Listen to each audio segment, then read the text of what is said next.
নমস্কার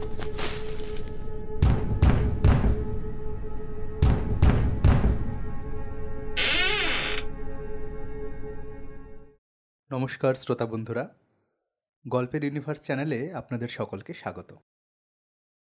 আজকের গল্প হারানো প্রাপ্তি। লিখেছেন শেরপা। শেরপা ওরফে লেখক শান্তনু চক্রবর্তী ৮০-র দশকের প্রথম দিকে স্বনামে সাহিত্য চর্চা শুরু করেন। সেই সঙ্গে একটি সাহিত্য পত্রিকার সম্পাদনার কাজও চালিয়ে যান।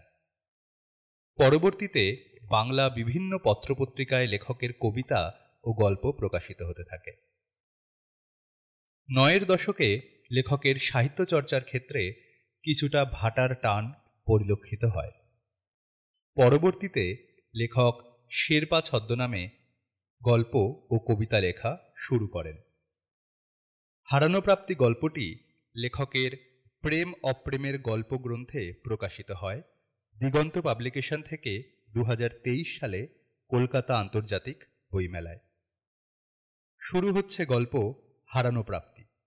গল্প পাঠে এবং টোটো চালকের চরিত্রে সুদীপ পাঠক, সওয়ারি ভদ্রলোকের চরিত্রে কণ্ঠ দিয়েছেন শোভন সেনগুপ্ত। আজ সেই দিন। আজ থেকে ঠিক ২ বছর আগে এই দিনেই রত্না তাকে ছেড়ে চলে গিয়েছিল।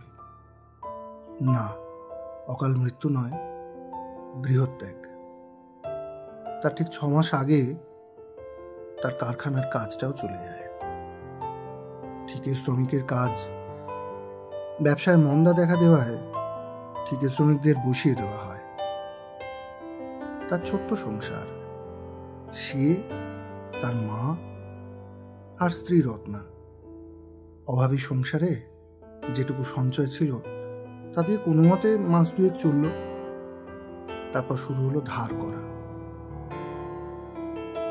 আর কোনো একটা কাজের জন্য মরিয়া চেষ্টা। কিন্তু রত্না, সে এই অভাব মানতে রাজি ছিল না। সে প্রায় অশান্তি করত। তারপর হঠাৎই একদিন সে সম্ভাব্য সমস্ত জায়গায় খোঁজখবর করেছিল।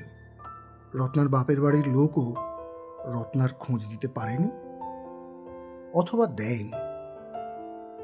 অবশেষে থানায় একটা মিসিং ডায়েরি করে তাকে হাল ছাড়তে হয়। বারাসাত স্টেশনে ২টো রিজার্ভ প্যাসেঞ্জার নামিয়ে সে বাড়ি ফিরছিল অতীতের কথাগুলো ভাবতে ভাবতে। ১০টার পর আর প্যাসেঞ্জার পাওয়া যায় না। এখন ১:৩০। গত ১.৫ বছরে সে নানান ধাক্কা খেয়ে শেষে ৬ মাস আগে এই টোটোটা কিনেছে। মা কিছু টাকা দিয়েছে আর সে সম্বল সোনার হার আর একজোড়া কানের দুল বিক্রি করে আর বাকিটা ধার। হেলা বটতলা ছাড়িয়ে সে কিছুটা এগিয়ে এসেছে ব্যারাকপুরের দিকে। ঠিক সেই সময় একটা লোক মরিয়া হয়ে হাতের ইশারায় তার টোটোটাকে থামাতে চাইছে। সে লোকটা সামনে এসে দাঁড়ালো। কোথায় যাবেন? লোকটি ততক্ষণে টোটোতে উঠে পড়ে বলল, ভীষণ বিপদ ভাই, আমার স্ত্রীর বাচ্চা হবে, ব্যথা উঠেছে, এখনই হাসপাতালে অ্যাডমিট করতে হবে। প্লিজ ভাই প্লিজ, কিচ্ছু পাচ্ছি না, তুমিই ভরসা। কোন দিকে আপনার বাড়ি? লোকটি ইশারায় বাড়ির পথ দেখালো। গর্ভবতী নারীটিকে বারান্দার সিঁড়ি দিয়ে নামিয়ে আনছে সম্ভবত মহিলার শাশুড়ি।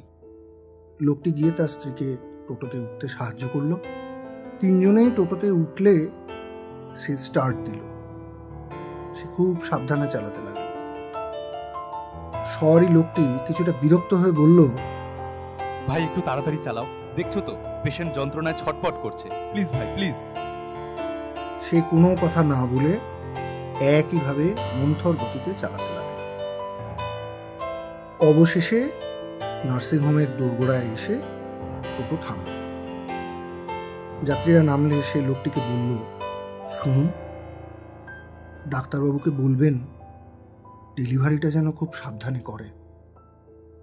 এর আগে ওরা একবার মিসক্যারেজ হয়েছিল, তারপর অনেকদিন চিকিৎসার মধ্যে থাকতে হয়েছিল।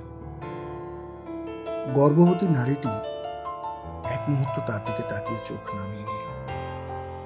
সে আর অপেক্ষা না করে টোটো স্টার্ট দিল।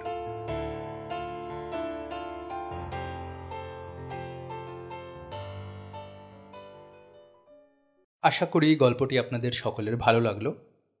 গল্পটি ভালো লাগলে আমাদের চ্যানেলটি সাবস্ক্রাইব করতে ভুলবেন না। এই ধরনের আরও নতুন গল্প নিয়ে আমরা হাজির হব আমাদের চ্যানেল গল্পের ইউনিভার্সে। আমাদের চ্যানেলটিকে সাবস্ক্রাইব করুন।